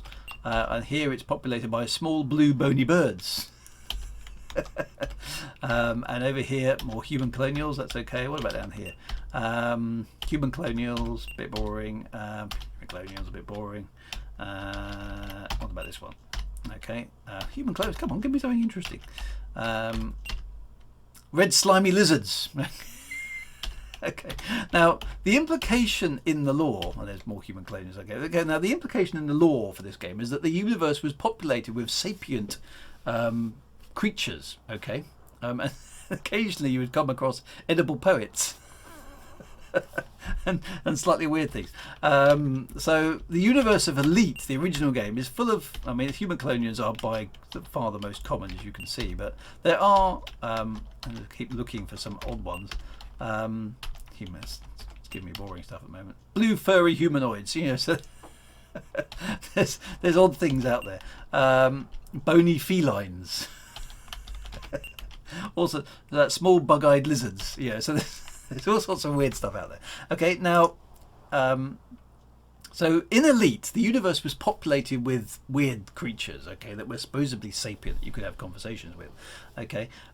They all went, okay, they all went in Frontier Elite 2. And the writer's guides that we got for Elite Dangerous basically said, yeah, that never happened, okay. There never were blue bony felines, which I always thought was a bit of a shame, but you know, the universe is just humans for the most part, and there obviously are the Thargoids. So the Thargoids were always lore, always have been. The blue bony felines and the edible poets and the bug-eyed lizards and everything else. No, that was definitely retconned, but that was retconned early on. Okay, that was retconned in the second Elite game by the year 3200. In fact, the original Elite didn't really have a date actually until Elite Dangerous came along and the timeline was established for the game. Okay, so that stuff was retconned.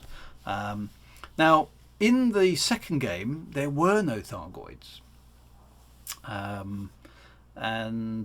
so that sort of stuff, you know, wasn't pushed along at all. But we did have the Alliance, we did have the Federation and the Empire, so those political structures were established about then.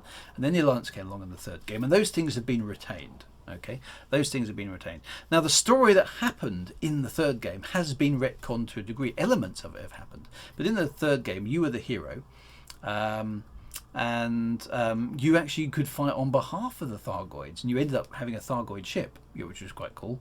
A bit weird, but you know, that's how it kind of went. But that retcon that end got retconned as well. The Mycoid Warrior still happened, but a lot of the other stuff didn't. Now, we were given a set of writers' guides by Frontier. Now, there was a lot of fan contributed material put in there, but ultimately it was sanctioned by FDev. So when the Elite Dangerous game first came out, I was given a set of writers' guides along with all the other writers, and some of those writers actually contributed to the writers' guide. So Dave Hughes, that we had on the stream earlier, actually contributed to them. along with people like Alan Stroud and various others, some of who were fans and some of them were in Frontier, so Michael Brooks and co. Okay, so all that sort of stuff happened. Now I used those writers' guides as many did others. Now I didn't do the Thargoids because I figured somebody else would want to do them, and I wasn't all that interested. I fancied do the Empire, so that's where I ended up. Alan Stroud did Lave, for example. Dave Hughes RPG concentrates on all sorts of history about things. Now, as the game progressed, new things were added in and various other bits and pieces were changed. One thing that did really annoy me was that they changed the Imperial Clipper and the Imperial Courier. So the Imperial Courier was originally a really, really big badass ship. And it became this little dinky little fighter, which is very cute and nice, but it's not the original ship. And that's effectively made a small part of Elite Reclamation wrong, because they end up flying a Imperial Courier at the end of the story, which it should be this big enormous ship, but actually isn't. It's a very, very small one. So little things like that were changed, but that's not too big a lore problem. Now, when Frontier came back and asked me to write the second Elite Dangerous book, Elite Dangerous Premonition, they were very clear with me that they wanted a story about the lore, because they knew that, they said to me, actually, one of the concerns we have is there's a lot of background in the game that isn't easy for us to put into the game because it's just a lot of text. Stuff like, what the engineers are really up to, and stuff like, what's going on kind of behind the scenes with the politics and all those kind of things. Someone's shot down one of the fighters, and they asked me to, can you elaborate on that in this book? And I said, well, yeah, sure, I can. I can bring that all to life. What do you want the context to be? And so David Braben said, I want people to understand that behind the Elite Dangerous politics is even more shenanigans than we can see, and that's where the idea of the club came from. Now, the club isn't my invention; it was David Braben's. Okay, David Braben came up with the idea of the club, so I put it into Premonition and built a story around it. We wanted player activities and all that kind of good stuff in there as well. And as part of that, in the lore, and now obviously you can read it in Premonition, is the story behind the Calaxians and the Eresrians. Now, according to the lore I was given, the Thargoids are split into two camps. Okay, now in the original Elite, Eresrians were another separate insectoid race, but in the Elite Dangerous lore that I was working with, the Eresrians were what they call a separate dynasty. They're very, very closely related genetically, but they're like a different dynasty of the Thargoids. So the Thargoids is humanity's name for these strange creatures. They don't call themselves the Thargoids. They identify as Calaxians and Eresrians, and they're effectively having a civil war.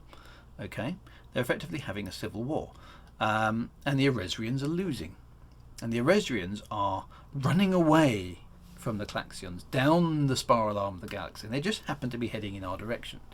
The club knows this is about to happen because humanity has encountered the Thargoids before, which has forced us to do that whole mycoid virus thing that INRA is all about. So INRA and the club, again, all intertwined. And that was the setup for Premonition, and Slomi and all the other characters in there. So there's supposed to be two sort of Thargoid factions, really, a civil war. Now, the Eresrians basically know about humanity, and they figure if we go through humanity's space and cause a bit of ruckus, humanity will get all up in arms. We can run through their space. The Calaxians can continue to chase us, but they're going to bump into humanity. And while humanity and the Calaxians are having a little, argy-bargy and fighting each other, we as Resrians can run away and hide. So the Eresrians are sort of using us as a shield, really, a kind of like a bullet shield, really, to say, right, you guys knack yourselves fighting each other while we scarper off into the rest of the galaxy. That is the setup I was given. Okay, that was the setup that I was given to write Premonition, which is 2017. So I was given that in about late 2015, 2016 to write the book, and it came out in 2017. Now, I fully expected that storyline to be continued into the game. So when the Thargoids arrived and started appearing with big, decent-sized ships and causing us aggro in, with AX guns and the Aegis group of people, I was a bit surprised when it didn't follow that storyline. Okay, the Thargoids that we encountered all seemed to be of one type. There were variations on the theme, of course, but there didn't seem to be any evidence of that faction going on. And hand on heart, I don't know what happened. Right? I don't know. My insider knowledge of what Frontier were planning kind of ended at the end of Premonition, and so I don't know whether that lore connection has been kind of retconned or abandoned. Maybe because it was too difficult to continue, or they didn't have the capability to tell that story. But they certainly intended to at that point in time, back in 2016, 2017. So what was supposed to happen was that the Thargoids was, a species of Thargoid was supposed to come blasting through, and then maybe leave, and then suddenly some other Thargoids were supposed to turn up, and humanity was sort of left in the middle, confused as to what the hell was going on. Now, I had many conversations with Michael Brooks back in the day, and he was very, very keen, because he likes his kind of apocalyptic scenarios and this destruction of everything. He was really keen to have the bubble be completely wiped out. Let the bubble burn, he said. And that would have been quite a cool apocalyptic thing. And there were a lot of promises early on with the Thargoids that winter is coming and all those kind of things. And that the Thargoid, they're going to be very, very dangerous. And the encounters with the Thargoids weren't going to be just the same old kind of end-of-level baddie thing that they always have been. Just another ship, another here comes an alien race, hell-bent on destruction. There was supposed to be a bit more nuance to it, but that doesn't seem to have happened. I don't know whether the Orthrus class ships are a little bit different to the other ones, whether there's anything identifying, but as far as I'm aware, there's been nothing in the game about the two dynasties of Thargoids. Okay, the Osresians and the Calaxians, I don't believe have been mentioned in the game since. So I've got a nasty feeling that storyline has actually been curtailed, and the Thargoids have almost stopped at this point in time as well. So, and what with the stopping of Galnet and the stopping of the CGs and everything that was mechanics wise in the game that was supposed to have has the ability to further the storyline, that's all on hold right now as we wait for the new era. So I don't know if the story has been paused, has been retconned, has been abandoned, or we're just waiting for the new era to kind of pick it up again. I'm pretty sure the Thargoids are going to come back in one form or another, but I suspect that this storyline has been altered, and we're going to have to wait and see what happens. So, what does that mean for the kind of for the book? It's almost maybe been retconned out of existence. I don't know. It's a shame for me, really, because I'm kind of looking at thinking, well, we had a cool storyline there, but after 3 years, can we really expect it to be continued from there? I don't think we can. It's almost like we're in a parallel universe now compared to that version of Elite Dangerous, where the Thargoids were doing that sort of thing. It doesn't appear that storyline is being progressed in the same way.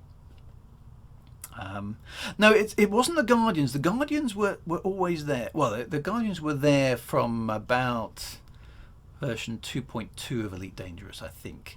I had lore on the Guardians, and the Guardians are mentioned in Premonition because I knew about the Guardians. So no, the Guardians were definitely there. They were not an afterthought. But exactly what the Thargoids are doing and what the Thargoids are up to is now unclear, and I don't know. I don't know what exactly happens. So there have been retcons, okay, but we've never really been told what the retcons are. We've only been able to look at things like Galnet and look at things in game and try and determine what it is. Now, if we look in game, and we've done this before, obviously, but if we look quickly in game at the Thargoids, there won't be anything new in here now after all this time, but we can confirm what we do know. They're in here, but it tells us about society here. It tells us about Thargoid queens and various other bits and pieces, but it mentions nothing about different factions or different dynasties of Thargoids. Okay, it talks about structure. It talks about a war with the Guardians, but there's nothing here about Eresians versus Klaxians. Okay, it does talk about a little bit about INRA and so on and so forth. So something happened, but it now seems to be simplified. Okay, it seems to be simplified. So that, based on what the game is telling us, the lore that I was working with in terms of the two not quite species, but two dynasties of Thargoids, and the in kind of internecine conflict between them and all that kind of stuff that was that appears to not be not be here anymore. So I don't know. At the end of the day, there have been retcons. Things have changed. Precisely what is there now is difficult to tell. And this is one of the problems with doing a lore tour. Okay, is that it's very difficult to ascertain precisely what the lore is anymore, because now I'm not working for. I never did work for Frontier. I worked with them, if you like, and I did have the lore Bibles as they were, but I know that those lore Bibles became out of date over time, and they weren't being created for various reasons, because Frontier didn't need them. They were building a game, so the lore has got diluted in that sense. And at this point in time, in the year 3306 or 2020, a lot of the stuff that we were basing our suppositions on back in 2017, 2018, 2016, all those years before, is no longer as solid as we would like. We don't know precisely what's happening. So some of that stuff is has been changed, but we don't know exactly what's been changed. And this is the frustrating bit for me, because as a writer, trying to put stories into a universe, my instinct is always to say, the lore needs to be fairly robust and fairly steady. And you build upon that and you continue the story going forward. You don't just suddenly magically change the background. But that appears to be what's happening, or has happened. And that may be for, the classic, gameplay trumps lore, so just deal with it. We need it for gameplay reasons.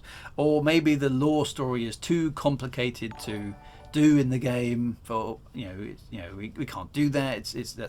There's no way to demonstrate that in the game. There's no way to do it, and we want to concentrate on other things, so the lore has to be simplified.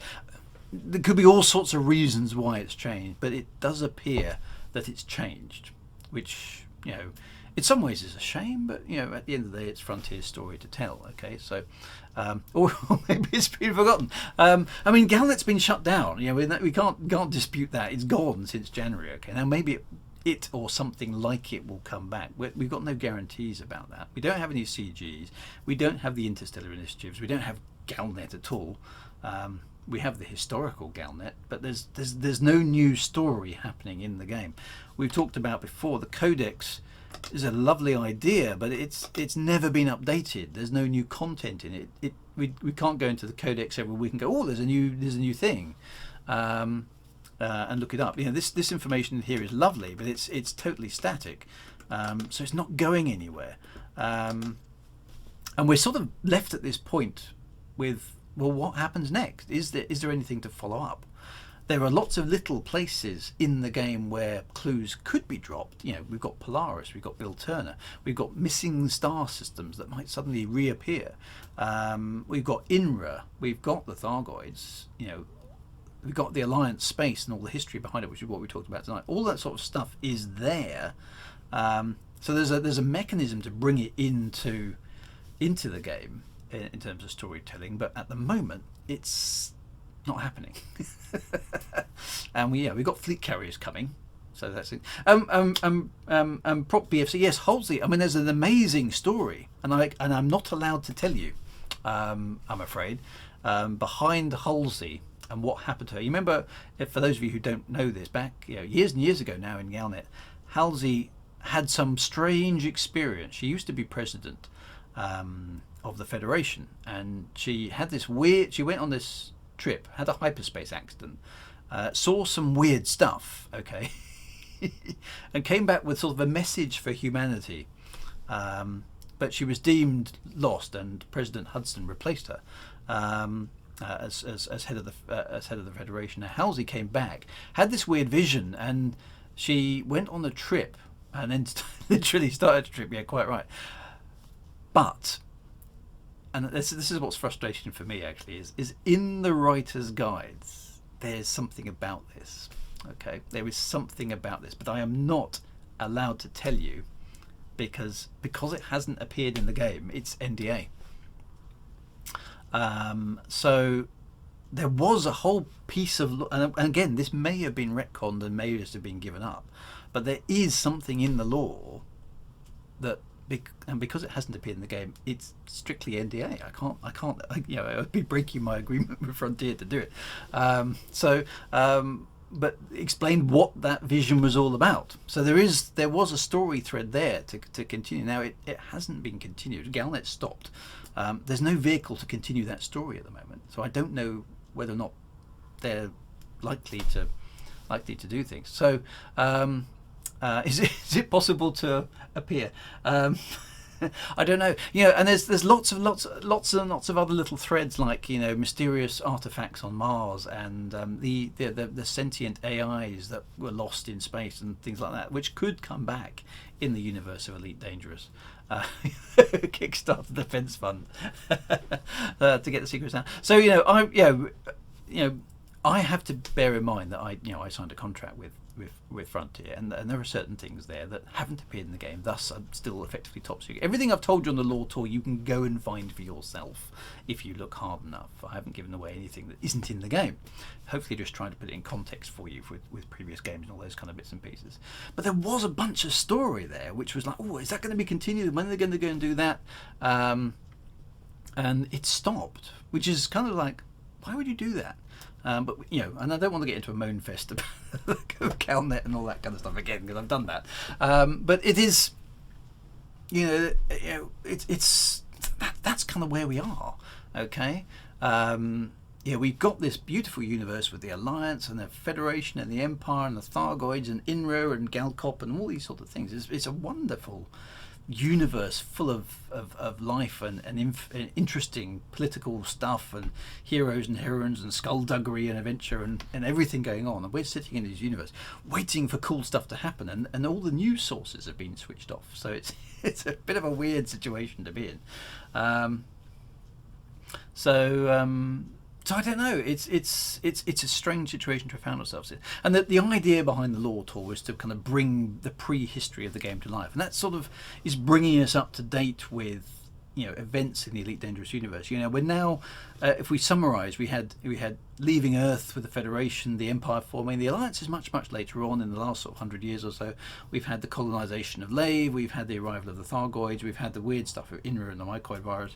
All we've got less to talk about now in the next couple of weeks is the Guardians, which is next week's episode, and then the what happened with the the story behind Salome and various other bits and pieces, which sets us off on a extended trip to the Formidine Rift and so on and so forth. So all that's still to come, but we're running out of lore now. Okay, we're after all this time we're running out of stuff to talk about, because the story has been told, and the story has stopped at the end of last year, effectively. So I can't go much further, because there's nothing to talk about. I can go back over it many times and answer questions and stuff, but the lore has stopped as of the end of last year. There is no new story. The lore is what it is, and there are no events occurring at this point in time, other than the stuff that players are generating. So player politics is interesting. So it's all kind of good stuff. So that there's that. Now, so what's going to happen? That's a very, very long way of answering the question. Was it retcon? So apologies for the ramble, but I'm always interested in this stuff, and it always strikes me that Elite Dangerous has this potential for story. Now, will there be some stuff about fleet carriers? Yes, I suppose we could talk about those. Next week we're going to be talking about the Guardian, so stay out for that one. That one's going to be quite good fun. After that we'll be talking about the Salome story, the in-game Salome story rather than the out-of-game Salome story, which I've already done a podcast on. That will be quite good. And then we are off on an extended expedition, so a few words on that. Basically, we're going to be going, starting from the core worlds in the Ridquat area, and we're going to be flying out to the Zuara, which is the abandoned megaship, which forms the basis, the start of the Premonition storyline. So we're going to go and take a quest out there. Now, that is a trip across the Formidine Rift, which some of you will have heard about. And it's a pretty sparse area of space. So if you want to join us on the extended tour, I would very much recommend a ship with a 40 light year jump range as a minimum. And if you can go, if you can fill up with Jumpomian, all the add-ons and materials for extended jump range, that's probably a good thing. We'll go out and visit the Zuara just as sort of homage to that storyline. It's a fairer way out. It's not it's much easier than it used to be with the extended ship range, but I'd recommend 40 light years as a minimum, probably 50 if you can manage it for comfort. That'll make your quest easier. So when the lore tour comes to an end, and that's actually only 2 weeks time, we're getting close to the end of the lore now. Once we get to the end of that, we are going on an extended kind of quest across to actually go somewhere rather than just doodling around the bubble. I'm going to be taking a Crate Phantom, for those of you who know. It's my exploration ship of choice, so that's going to be quite good. Some people may be able to bring fleet carriers along if they're available at that point in time, so that's going to have to see if that works. So that would be quite good fun, and we'll see what the dynamics of those are, and that should be quite interesting. And there'll be various waypoints along the way. So we'll see you on that. That would be quite good fun. But so next week, Guardians. Week after that, the Salome story. And then we'll be off prepping for our expedition the following week, just checking out our ships and making sure they work. And then we'll head off into the black to go and see the Zuara out in the Formidine Rift. And then that will be the end of the lore tour, I'm afraid. We're going to need some more lore, so I must admit I'm pondering at the moment what to do with my stream once the lore tour itself is kind of over. But I'll have a think about that. If you've got any suggestions for me, do let me know. Other things that you'd like to see, because it's been great fun hanging out with people in game and sort of making about. We could also we could reenact some of the big events. I think that might be quite fun. We could have a whole bunch of Empire versus Federal battles or something like that. That might be good fun to try on the way back. So suggestions for post lore tour are very much welcome. But we are beginning to run out of lore. So we'll see what happens. We could, a role play stream, that might be good fun. So I'll give that some thought and see where we go after that. But we've got a little bit more of the tour to go, so let's not worry about that too much at this moment in time. That would be good fun. So thank you once again, everybody, for your company. Do appreciate it. We've now completed the alliance with 2 more lore tours to go, and we'll be back next Thursday for more Elite Dangerous, when we talk about the Guardians, and then the Salome story the week after that. Saturday is my classic Elite stream if you want to come and watch that. So we completed the Supernova mission last week. That was great fun. And we also looking for the other 2 missions on the Spectrum, which are off the top of my head a sort of cloaking device, which is quite cool, and a Thargoid invasion of a space station. So in all its 8-bit glory, that's going to be good fun as well. So that's Saturday. I play a bit of Stellaris usually on Fridays as well, so feel free to tag along to that. But we'll be back next week for more Elite Dangerous lore. It's lovely to have your company. Thank you very much. You guys take absolute care of yourself, and Yeah, so and check out Bill Turner. If you haven't unlocked him as an engineer, it's worth going down that just so you've got him on your list. You never know, he might come in useful in the future. We'll have to wait and see, won't we? We'll have to wait and see. But you guys take absolute care of yourselves. Have a great weekend. And of course, right on Commanders and 07. So be good. See you soon. Take it easy and have a great time. All the best, my friends. Bye-bye now.